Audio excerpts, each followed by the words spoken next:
Hey guys, SCSurvival and Hunting here.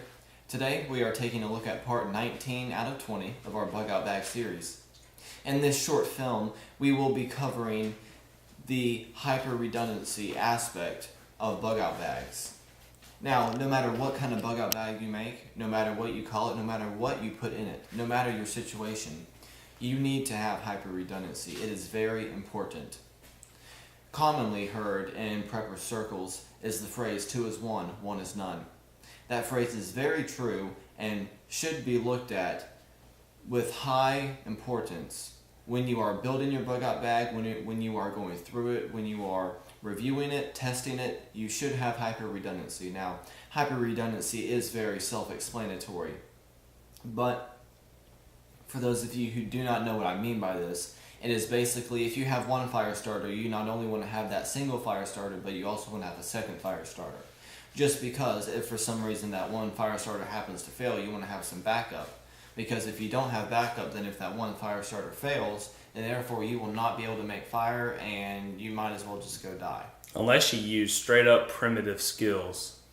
Yes, which, speaking of those, you do need to practice your skills always. You always need to be gaining knowledge. You always need to be growing in some aspect.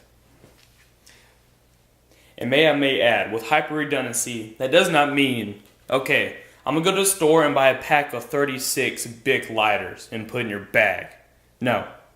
Because the thing is, as you build your bug out bag, you want to have, well, see, I really like making fire, so my friend right here can tell you, I have a good bit of fire starting in my bug out bag.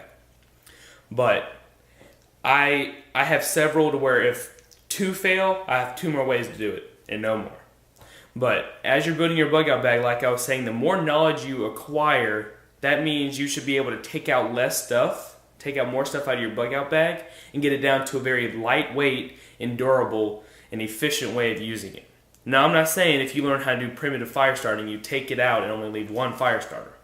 I'm saying if you have vast knowledge of everything, you're not going to have an 85-pound bug out bag.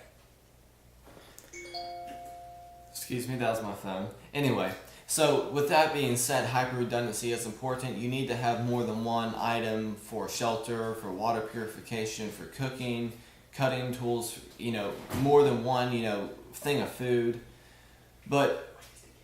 And ways to get food, excuse me, yes. But again, you do not want to be going overboard. You don't want to be having, an 80-pound bug out bag with, 30 ways to start fire, 5 different water purifiers, 2 different tents, so on and so forth. Just have in mind your goal, and just remember that hyper redundancy is one of the best and most efficient ways to achieve your goal or your next destination in your bug out situation.